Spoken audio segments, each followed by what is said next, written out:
টাকাটা নিয়েছিল মানে বলছে যে ওই স্লট কিনতে বলে 8,000 টাকা বলে লাগবে, আর 1,000 টাকা ওদের মানে ঠমঠম করা এগুলো। এভাবেই ভারতীয় ভিসা করে দেওয়ার প্রতিশ্রুতি দিয়ে ভিসার আবেদনকারীর সাথে প্রতারণার অভিযোগে রাজশাহীতে মেহেদী হাসান রনি নামের এক যুবককে আটক করেছে পুলিশ। 5 জুন বৃহস্পতিবার বেলা 11টার দিকে নগরীর বর্ণালী মোড়ের তাসনিয়া ট্রাভেলস বিডি নামের একটি ভিসা প্রসেসিং প্রতিষ্ঠান থেকে তাকে আটক করা হয়। ভুক্তভোগী নওগাঁর মান্দা উপজেলার মুর্শিদপুর গ্রামের নিমাই প্রামাণিক জানান, 1 মাস আগে চিকিৎসা ভিসার জন্য তিনি তাসনিয়া ট্রাভেলস বিডির সাথে যোগাযোগ করেন। প্রতিষ্ঠানটির মালিক রিপন ভিসার স্লট কেনা সহ অন্যান্য খরচের কথা বলে নিমাইয়ের নিকট থেকে 10,000 টাকা নেন।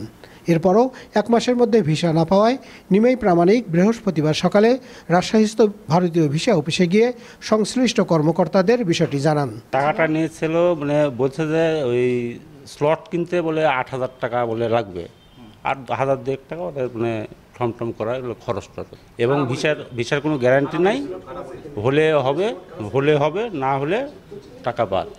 কে স্লট দেবে তোমাকে? হ্যাকার থেকে কোথা তারা বুঝবে কি করে? হ্যাকার যে তো তাদের কাছে স্লট আছে, ওনারা আমাদের কাছে কোনো হ্যাকার গ্রুপের সাথে যোগাযোগ আছে? না, যোগাযোগ নাই। তাহলে কে বলেছিল? তাহলে আপনি কিভাবে ওনারা এসেছিল, মানে হ্যাকাররা এসেছিল। তার ডিটেইলস আছে তোমার কাছে? না, ডিটেইলস তাহলে তুমি কি করে বুঝবে যে সে তোমাকে দেবে? এরকম নর্মালি ভিসা হয় এটা আমার মানে এরা বলেনি বা আমি জানিও না। হ্যাঁ মানে অনেক আমি কয়েকটাই যোগাযোগ করছি, মানে এরাই কম চাইছে স্যার। ও 15,000 20,000 এরকম টাকা চাই স্যার। কিন্তু আমার ইচ্ছে ছিল আমার ওয়াইফকে আমি নিয়ে যাব, কিন্তু এতগুলো টাকার জন্যই মানে আমি একাই সিদ্ধান্ত নিয়েছি স্যার যাওয়ার জন্য। ভিসা অফিসের কর্মকর্তারা বিষয়টি পুলিশকে জানালে পুলিশ ভারতীয় ভিসা অফিস সংলগ্ন তাসনিয়া ট্রাভেলস বিডি নামের ওই প্রতিষ্ঠানটিতে অভিযান চালায়।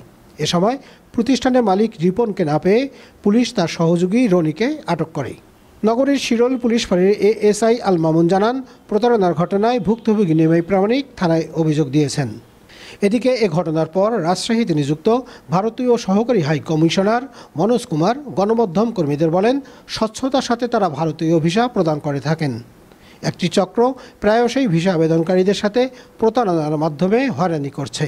এ ধরনের প্রতারণা বন্ধে তিনি ভিসা প্রার্থীদের সচেতন হবার আহ্বান জানান। এটা সত্যি নয়, আপনি তো নিজে দেখছেন কি হলো, আপনি নিজে দেখছেন কিভাবে যে এজেন্ট আছে উনি একটা গরিব মানুষ থেকে টাকা নিয়ে নিচ্ছে, ওর টাকা নেওয়ার পরে আমার অফিসে পাঠিয়ে দিয়েছে। তো আপনি তো সবাই জানেন কি ভারত সরকার, ভারতীয় দূতাবাস এবং ভারতের মানুষ সব সময় বাংলাদেশের মানুষের সাথে দাঁড়িয়ে আছে। ভিসার জন্য আমরা অনেক ব্যবস্থা নিয়েছি। যে সিরিয়াস রোগী আছে ওনাকে কথা আমরা শুনি, ডেলি অফিসে ওনার কথা শুনি, ওনাকে ডকুমেন্ট চেক করি, ওর যার ইমার্জেন্সি আছে তার জন্য এক আলাদা ব্যবস্থা নিয়েছি। তারপরও যে এজেন্ট আছে, এজেন্টগুলা ওনাকে এক্সপ্লয়েট করছে, গরিব মানুষকে এক্সপ্লয়েট করছে। ভিসা আমরা দিচ্ছি, আমরা ওনার যে সিরিয়াসনেস দেখি ওনার ব্যবস্থা নিয়েছি। ওর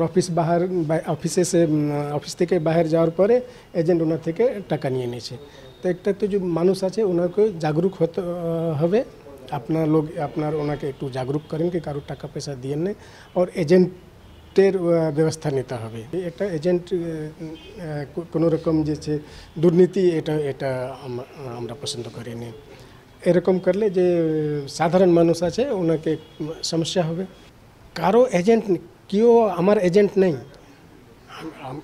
আমার থেকে ভারত সরকার, ভারতীয় দূতাবাস কারোকে এজেন্সি দিয়ে নেই। এজেন্সি সিস্টেম তো অনেক আগে খতম হয়ে গেছে।